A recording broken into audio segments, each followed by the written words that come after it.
everybody, my name is Brian Buerta and I'm the Senior Pastor of Berwick Church of Christ.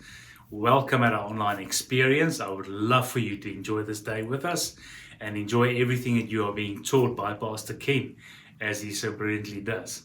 Well, we have just been locked down again, and we will just want to make sure that you know how we can support you as church. There's 5 ways. Firstly, the church office is open, and whatever the church has to offer you, you can access through the church. Secondly, there will be pastors on duty every day of the week, so make sure you make use of that if you need that. Thirdly, the food pantry is running. If you need the food pantry and its services, please contact us. We'd love for them to serve you, so please connect with us in this regard. And then fourthly, connect with our life groups. If you're in a life group, please join a life group, make sure you're part of one.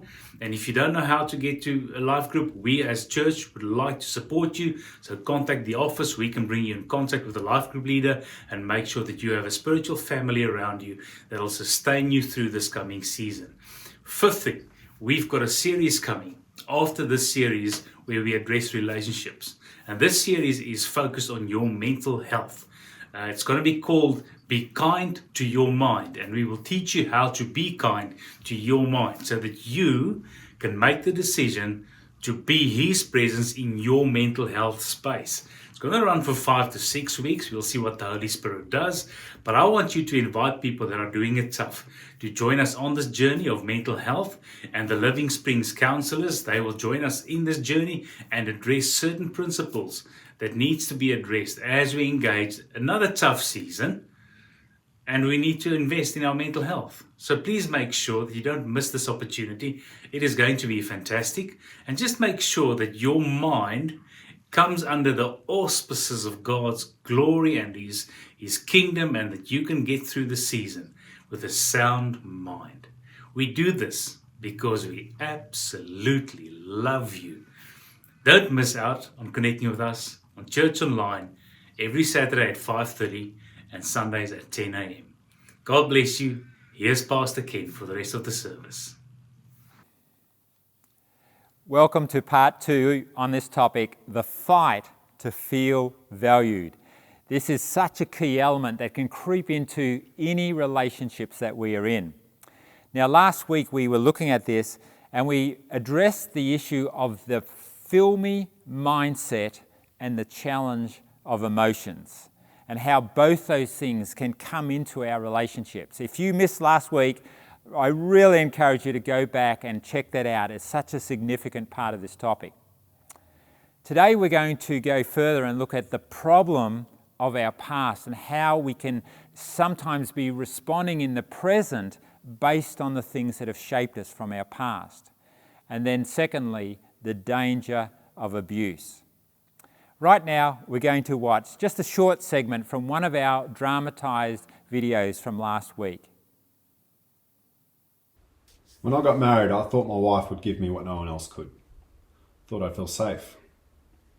See, my dad was never around, always working, and my mum lent on me emotionally. She suffered from anxiety, depression, and she tried to take control of everything. I was bullied at school. I had no friends. I couldn't trust anybody. When I got married, I believed my husband would make me secure, love, and have importance. See, when I was a child, I was rejected by my father and largely brought up by my grandparents. I became very strong, and I rebelled against unloving authority. The more I did, the more my father take control over me and fix my behavior. These fights in our home for control are keeping us from facing our own brokenness and past pain. We blame each other for our own unhappiness. The more we try to take control and respond out of pain and hurt, we ended up hurting our son and we are modeling the same broken way of relating.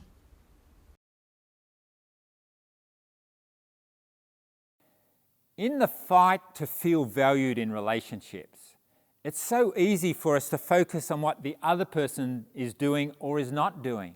And so we can blame them for our own unhappiness, or we can justify and make excuses for our negative behavior because of what they're doing.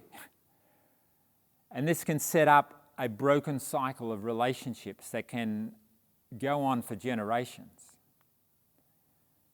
Last week I pointed out a key truth, that under pressure, the underlying issues of how you relate and who you are as a person comes to the surface. Now, when it comes up, it can be ugly, it can be painful, but it can also be really good news, because sometimes that's when we get to see what's really going on in our own heart. And if we can see it, there's a chance that we can change. No matter what is going on for you relationally, your first priority is always to let God work in your life. Even if you think 95% of the issue is the other person's, that may be true, but you're still responsible for you, for what you allow in your heart and how you respond. Jesus said this in Matthew chapter 7, verses 3 to 5. Why do you look at the speck of sawdust in your brother's eye and pay no attention to the plank in your own eye? How can you say to your brother, let me take the speck out of your eye, when all the time there is a plank in your own eye? You hypocrite! First take the plank out of your own eye, and then you will see clearly to remove the speck from your brother's eye. So the first thing in relationships, let God show you what you need to deal with. And then, only then, the second thing, you can help address the issues that are going on in another person's life. Right now, you get to hear a really honest testimony from my daughter-in-law, Gracie.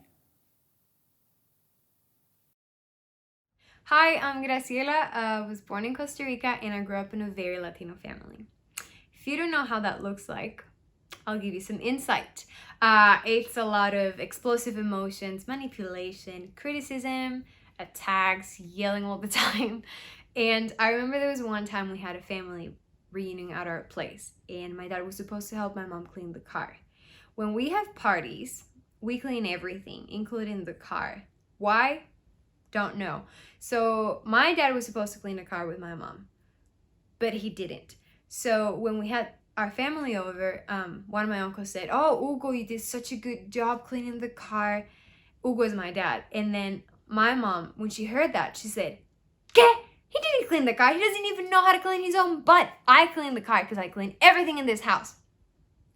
And she did that to me a lot of times with all of my friends, and she would use manipulation. She would make me feel bad. She would compare me because she wanted me to be girlier, so she would compare me to my cousin who's a model.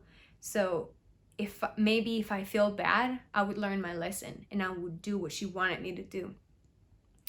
And it was really sad because it wasn't just my normal, it was everyone else's around me, all of my friends, my cousins. So I didn't know any better. And 3 years ago, when I met Isaac, I was a translator, and we met when he went to Costa Rica on his mission trip. And we developed a really good friendship. Then we started dating, and then we ended up going to the same Bible school. And it's really interesting how I knew those things weren't okay because they didn't feel okay, what my mom did to me, but I just didn't know any better. So I brought that to our relationship, and Isaac would point out the things, and I started working on them. And then we got engaged, and then we got married, and I was like, sweet, I'll be free of all this crap because it's just gonna go away after we get married. And it didn't. So it was really disappointing to realize that that was still there, and it escalated. And in our honeymoon, it all came to the surface. It was a terrible honeymoon, and I'm sorry, Isaac.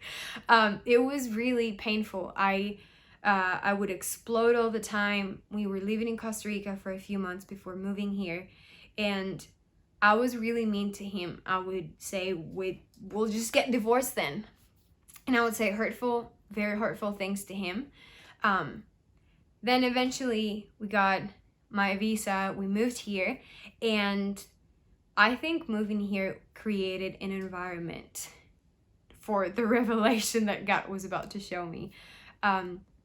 Because I was still doing it when we moved here, but there was one day that God showed me that whenever I don't get things my way, whenever I feel powerless, whenever I clash with Isaac because he thinks differently, I tend to explode.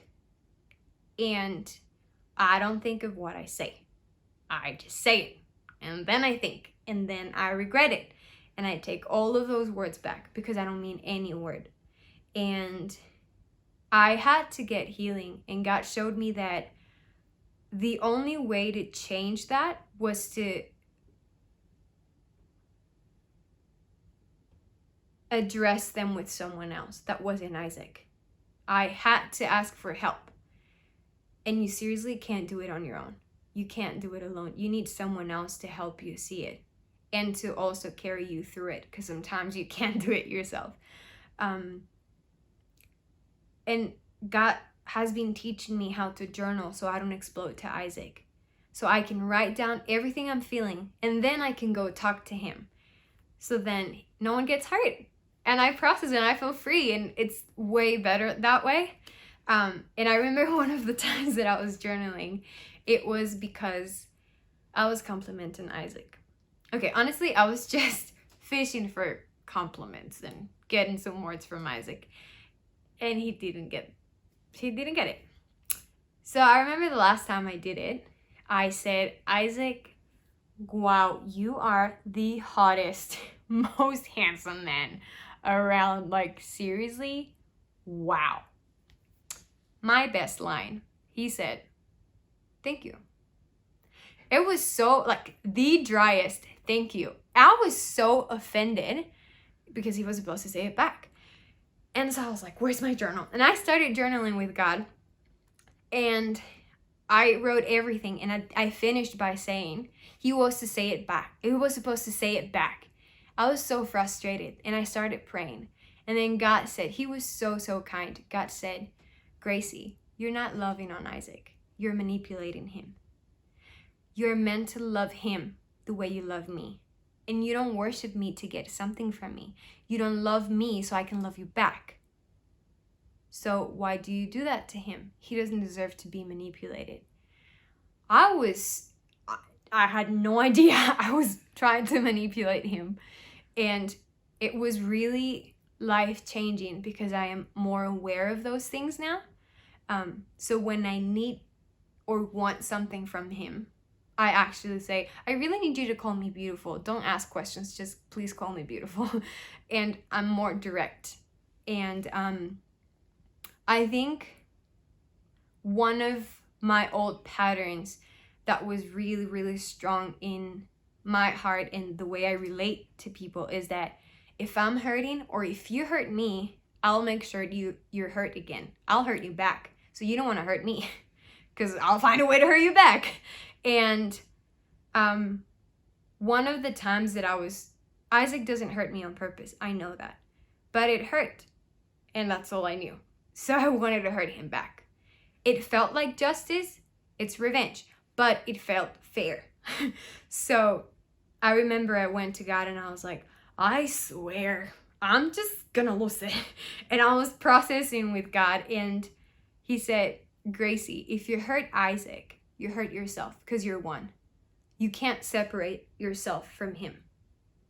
So at the end of the day, if you hurt him on purpose or it's just by accident, you hurt yourself. It hurts you at the end of the day. So it's not worth it. Don't risk your connection with him. Don't risk his heart for the feeling of, I got you back. Now you know how it feels. So I'm still Latina, very intense, very extreme, sometimes and still very fiery. And sometimes that's good, but I'm still learning, and I'm learning how to separate it and how to be fiery and to know when and how. And I think that's everyone's process, but you have to be open for God to tell you where you have to change and what you have to work on. Gracie needed healing from her past.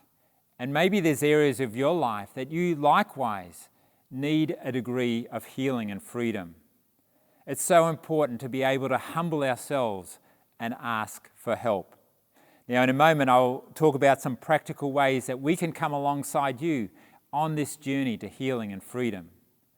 But I just want to point out this absolutely important fact. It is Jesus alone that can truly bring healing to your heart at that level. See, sometimes we can get help in how we manage things. We can gain understanding that helps us in many practical ways. But ultimately, it is only Jesus that can transform the heart within. Early in Jesus' ministry, when one day he was visiting his local synagogue, a bit like our local churches, and someone handed him the scroll, the book of Isaiah the prophet, and Jesus opened it up to Isaiah chapter 61, and he read these words: "The Spirit of the Sovereign Lord is on me, because the Lord has anointed me to proclaim good news to the poor. He sent me to bind up the brokenhearted, to proclaim freedom for the captives and release from darkness for the prisoners." And then Jesus handed back the scroll, and he turned to everyone as their eyes were on him, and he said, "This very day, these words are fulfilled in your hearing." Because Jesus was the one who was anointed to bring good news, to set people free, to bring healing to the brokenhearted. See, Jesus didn't literally go around breaking open dungeons and setting prisoners free, but he set people free from condemnation, from sin, from torment of the mind, and brought healing to their bodies and making them whole in every way. And he can do the same for you, no matter what your past experiences have been. Now, some of the practical ways that we can come alongside of these. I mentioned last week the course Search to Find. And this is a great way. If you're fairly new to the Christian faith and you've got questions and you'd like to just understand this more and how you can experience the life that Jesus has created for you, then that's a fantastic course for you. We're hoping in the next week or two to get a number of groups going, so please let us know if you're interested in that. But I've also created a follow-on course called Growing to Maturity. And as part of the GTM course, we have a Freedom Weekend. We spend this entire weekend to help you identify how things have affected your life and how to get real freedom and healing. Now, under the COVID restrictions and the shutdowns that are going on, we can't tell you exactly when we'll be able to get new groups going, but we would love to hear from you if you would be interested in that. That will help us with our planning. Separate to that, we have trained people that offer healing prayer, freedom prayer, and you can contact us and we'll put you in touch with them, and they will talk with you about what's going on in your life and offer prayer that can bring healing and freedom. And then separate to that, we have a professional Christian counselling centre that's attached with our church, and they're there as well to help and support you in whatever area of need. Just ring the phone number on the screen, that's the church office, send us an email, explain your situation and whether it's a course you'd like to be a part of or participate in the prayer for healing or some professional counselling. And then as we begin to experience freedom and healing, we need to have a way to learn a new way of functioning. And a great practical tip is what was modelled for us by Gracie, journaling with God. It's about going to God with your emotions and what's going on in your life and talking to him about it and allowing him to speak to you. A great prayer that's an example from King David is this. It's from Psalm 139. Search me, O God, and know my heart. Test me and know my anxious thoughts. See if there is any offensive way in me, and lead me in the way everlasting. You can pray a prayer like that and journal with God and allow God to speak to you, and that will help shape you and teach you a new way of moving forward in relationships. A number of years ago, I was sitting with a gentleman and he was sharing part of his heart story. And he said that he felt like he was walking through life with this sign above his head, and the sign said, "Abuse me." He described that because of the amount of times where people had taken advantage of him and had abused him in some way or another. And what I began to understand in his life, there was like this spiritual pattern that was going on to rob life from him. And that pattern can come into any one of our lives. We get an insight into this from Paul's letter to the Ephesian church in Ephesians chapter 6. Put on the full armour of God so that you can take your stand against the devil's schemes. For our struggle is not against flesh and blood. You say, not against flesh and blood. What's that about? Well, we have flesh, we have blood. That's human beings. Your battle, your fight is not with your spouse. It's not with your parents or your children or that boss at work or that colleague. The real battle that is going on is in the spiritual realm. And if we fail to understand that, we're going to be fighting the person instead of realizing where the real issues are coming from. And we read on. So our struggle is not against flesh and blood, but against the spiritual forces of evil. And then Paul describes in 4 different ways those forces of evil. Therefore, put on the full armour of God, so that when the day of evil comes, you may be able to stand your ground. Let me try and relate this to some examples in life. I want you to imagine that you're a migrant coming here to Australia on a work visa, and you've been employed by this company, and you've come from a background where in your culture you were in the lower caste of society. And so somehow in life you learnt that you had to work harder, you had to strive more, you had to submit more, you had to prove your worth as a human being. And so when you arrive in Australia, you're working for your boss, you're a great employer. You know the stakes are high, you know you want to be able to stay here in Australia. But then one day the boss comes along and he says to you, I want you to do such and such for me.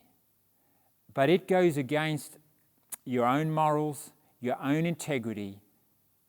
What are you going to do? You could say, hey boss, I want to do my absolute best working for you. However, what you're asking goes against who I am. And I can't do that and have integrity. Is there something else that I can do for you? But if you respond out of your past, you would never say that. You would never take that risk. You couldn't trust God, that God is greater than your boss and your circumstances. You couldn't trust your destiny of whether you stayed in this country or not because of your fear and the conditioning of your mind that you are somehow less of a person. And so you will just say yes, do what the boss says, and then a little bit later the boss will come again and ask something more of you that might go even more against your morals, it might even become illegal, and you'll go on with it out of fear and out of the conditioning of your past. See, the tactic of Satan is this. He knows your history, and he's like a boxer, and he knows when you got hit in the eye in the past. And so when he enters the ring again with you, he's going to hit you in the same spot where you've been hit before. If you experience rejection as a child, you'll experience it again and again and again. If you've been set up for abuse, then abusers will come into your life, setting you up to bow under that abuse. I want to shift a little bit in this discussion by looking at a scripture, because submission is not the problem. Submission is actually a really good thing. But sometimes we have to submit to our higher authority, God, rather than the authorities of men. I'm going to read from 1 Peter chapter 2. But this is a long passage, and I'm just going to give a brief summary and my paraphrase, if you like, from verses 9 to 20. These are my words. Submit for the Lord's sake to kings, governments, authorities, and bosses, even when they are unjust, based on knowing who you are in God. Previously, you had no identity, but now you are God's special possession, chosen as royal representatives, called to live in freedom and light, but never forgetting who is your ultimate master, the one you need to fear and please. Even if you suffer for doing right, God will commend you. So there's both this principle, the importance of submission under every authority, even unjust authority. But sometimes in submitting unto God and choosing righteousness, we will be in conflict with others and suffer for it. Verse 21, and this is the Bible's own wording. To this you were called, because Christ suffered for you, leaving you an example that you should follow in his steps. We looked at an example last week of how Jesus responded to betrayal and how he responded out of knowing who he was as his Father's Son, knowing where he had come from and what he was returning to. And in the same way, Peter is reminding these believers, know who you are in God. You are God's special possession. You are like royalty. You are God's representatives. And when you submit, when you function under other authorities, you're doing it not out of a sense of I'm less and I'm low and I'm doing it out of fear. No, you're responding out of this sense of this greatness of identity that God has given you. And like last week, we referred to how Jesus responded in an opposite spirit to the betrayal that was coming to him. He responded in love and in practical action. Then Peter goes on and gives Jesus' example here. He, Jesus, committed no sin, and no deceit was found in his mouth. So Jesus' actions, his righteousness was in what he did and what he said, no matter what was being dealt to him. And it goes on, when they hurled their insults at him, he did not retaliate. When he suffered, he made no threats.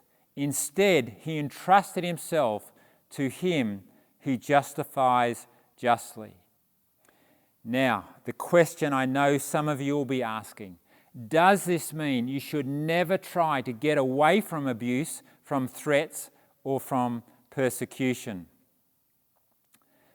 Perhaps you're even thinking, Ken, are you feeding me to the wolves if I respond like this in the situation that I find myself in? Well, let's read Jesus' words in John chapter 10 when he sent his disciples out as his representatives into a hostile world. We read this, I'm sending you out like sheep among wolves. Therefore, be as shrewd as snakes and as innocent as doves. Be on your guard. You will be handed over to the local councils and be flogged in their synagogues. On my account, you'll be brought before governors and kings as witnesses to them and to the Gentiles. Brother will betray brother to death, and a father his child. Children will rebel against their parents and have them put to death. You will be hated by everyone because of me, but the one who stands firm to the end will be saved. When you are persecuted in one place, flee to another. Jesus is describing religious, political, and family abuse, hatred, and persecution, and how we can respond in that. We can respond in that by being as shrewd as snakes, as innocent as doves, being on our guard, and being able to flee the situation. Let me give you an example in Jesus' own life. 2 chapters later, It says the Pharisees called a meeting to plot how to kill Jesus, but Jesus knew what they were planning, so he left the area. And Jesus did this more than once. And sometimes, not just fleeing, Jesus confronted intimidation and threats with truth. In John chapter 18, in this mock trial, this unjust trial that Jesus was experiencing, it says this: when Jesus said this, one of the officials nearby slapped him in the face. "Is this the way you answer the high priest?" he demanded. "If I said something wrong," Jesus replied, "testify as to what is wrong. But if I spoke the truth, why did you strike me?" Now, when you hear that, you may recall something else Jesus said when he said, "Hang on, when someone strikes you on the cheek, turn the other one." And yet Jesus literally didn't do that in this experience. He challenged the injustice, even though he did not retaliate, even though he didn't attack and defend himself. And if we look at the context of that famous phrase of turning the other cheek, we read these words: "You've heard that it was said, an eye for an eye, tooth for tooth. But I tell you, do not resist an evil person. If anyone slaps you on the right cheek, turn to them the other cheek also." This is in the context of people were taking the Old Testament law, knowing that when someone was wronged, that when they came before the government authorities, then justice had to be done. An eye for an eye, a tooth for a tooth. But at a personal level, Jesus said, don't respond that way. Don't respond with retaliation and punishing back and attacking back. And in doing so, you are turning the other cheek. In doing so, sometimes you will get hit again. But that is not the way to respond. Even Paul, there was times he was abused, and sometimes he just endured it. Sometimes he'd speak up and he would even appeal to a higher authority of government about his case and his situation. Jesus in John 10:17 says this: "I lay down my life only to take it up again. No one takes it from me, but I lay it down of my own accord. I have authority to lay it down and authority to take it up again." Jesus never bowed to intimidation, threats, and abuse or injustice. He never retaliated. He never threatened back. But he chose when he would walk away and when he would endure. What I need you to understand, and this is so, so important, abuse is a spiritual weapon of the enemy to destroy a person's worth and value, to fill them with lies, and to have them respond out of that either to fight back or to shut down or not function the way they were designed to function. And that is the danger of abuse. And if you are under abuse and your worth and your value and who you are is shutting down, then you need to do anything possible to get out from under that. That is darkness at work in that situation, Satan using the weaknesses and sinfulness of others. How do we respond to abuse? We are to be shrewd as snakes, recognize what's going on, but be as innocent as doves. Never to respond evil with evil, but to be on our guard. Abuse is not acceptable, it is not okay, and it is sometimes appropriate to flee in that situation. There's so much more I could share with you, but I will leave it there. But what I want you to hold on to is let God be your source. Let Him determine your value and your worth, and to know who you are, and no matter what's going on in relationships around you, you step up to that higher level, responding with love, responding with forgiveness, responding with gentleness and generosity, giving into situations. But where there is great destructive elements operating, if we're not responsible for someone else's decisions, as I said last week, as far as it depends on you, we live at peace with all people. But if someone else is not wanting to change, if someone else is determined on a destructive path, then seek help, seek wisdom from God, how you can come out from under that situation. If you need help with any of this, please contact the church, contact our counselling centre. We want to support you wherever you're at this time.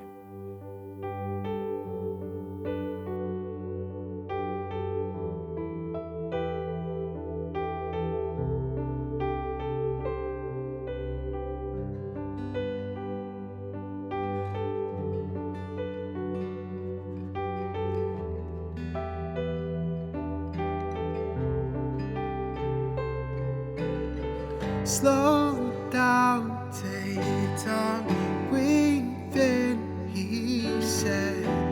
He'll reveal what's to come. His thoughts in his mind, always higher than mine. He'll reveal what's to come. Take courage, my heart. Stay steadfast, my soul. He's in the waiting. He's in the waiting. Hold on to your hope. His triumph unfolds. He's never failing. He's never failing.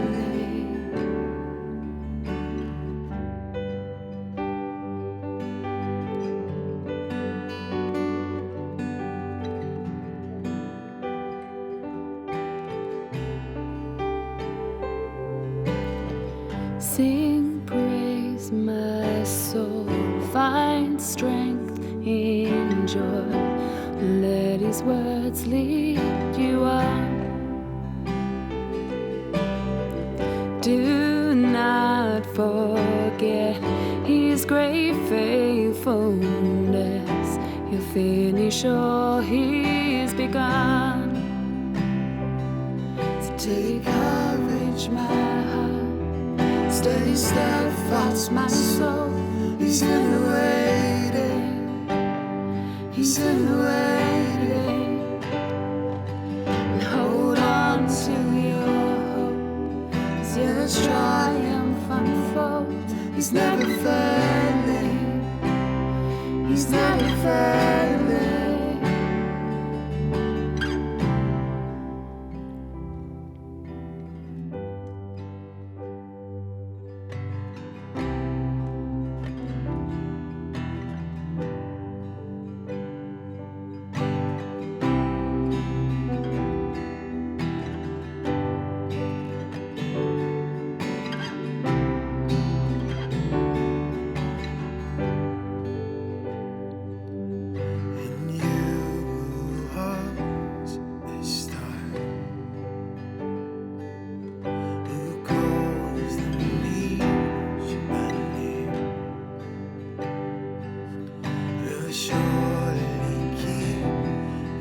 Promise to me, and I will rise in your victory. And you have restored and call them each by name. We surely keep his promise to me. I will rise in your victory.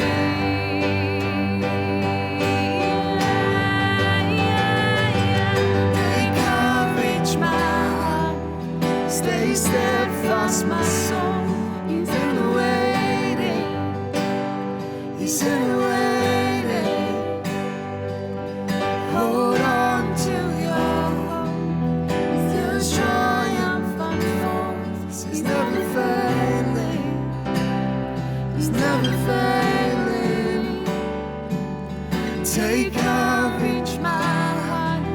Stay steadfast, my soul. He's in the waiting. He's in the waiting.